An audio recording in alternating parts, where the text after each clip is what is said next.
Good morning, everyone. I'm Charles Salina, the U.S. Marshal for Western New York. I'm joined here with Sheriff Baxter from Monroe County and, of course, Chief Dave Smith.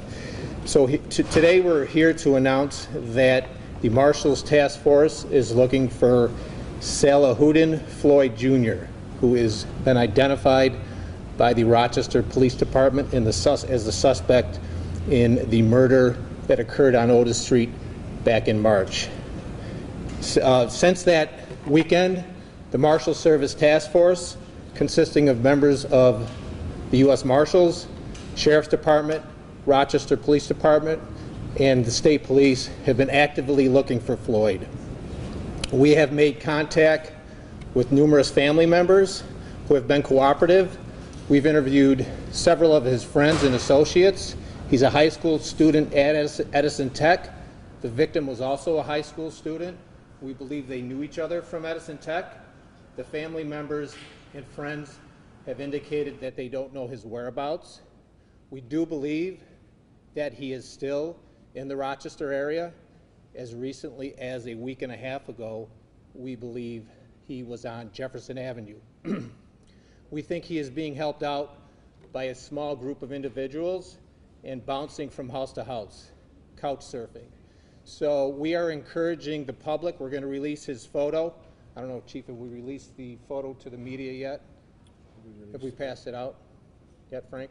We're going to be releasing his picture. We have Crime Stoppers that has offered a reward. The Marshal Service is also going to offer up money. And again, for the last 4 weeks, members of our task force have been working tirelessly to locate Floyd. We do believe he's aware that law enforcement is looking for him, and he's actively hiding right now here in Rochester. We don't believe he has left the city.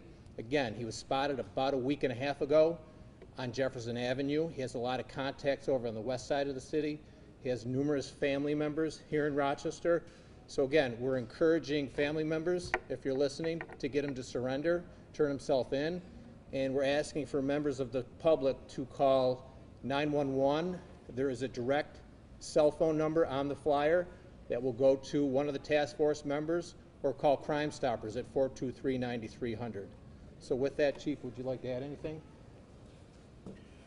I'd just like to thank the Marshals Task Force for all the hard work they've done in attempting to locate this individual. And I'm hopeful that soon we can locate him and take the next step in getting justice for our victim, Bryson, who again was only 17 years old when this tragedy occurred. Sheriff, you want to say anything? Sure.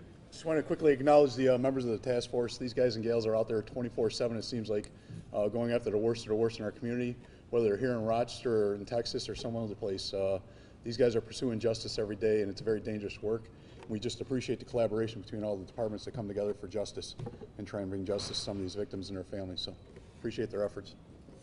So with that, if there's any questions, we'd be happy to answer. Do you know the last time he went to school at Edison Tech? It's been a while. I don't have the exact date, but he has not been to Edison Tech in quite a while. You said he was also 17 years old? He is 18 now. I believe he'll be 19 in July. So he was born in July of 2003. He's about 5'9", medium build. And again, we do think he is in Rochester. And again, we appreciate you guys putting his photo out there. And we have, right now as we speak, members of the task force, as the sheriff said, we're knocking on doors as we speak. And we're going to continue to look for him until we catch him. And you mentioned the two, you believe they knew each other from high school. Is there anything else that you know about their relationship? If they were friends or any other information about how the two knew each other? No, all we know is that they attended Edison Tech at one time together, but what their relationship beyond that is, we don't know. And you said you had seen him as recently as a week and a half ago, and family is cooperating. Since that last sighting, where's the investigation stand?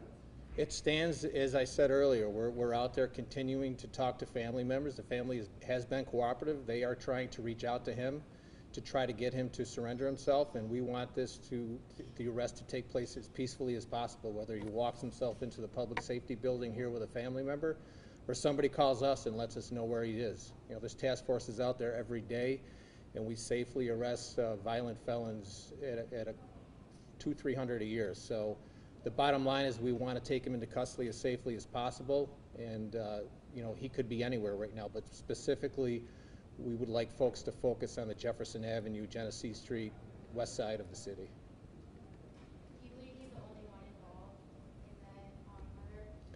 I can't comment on the investigation. Captain Ambrino and his folks from the Monroe County, the homicide unit, have identified him as a suspect. They do a tremendous job. So when they identify a suspect, they turn it over to our task force, and as the sheriff said, that we're out there every day trying to apprehend any of the individuals that Captain Ambrino and his folks will identify.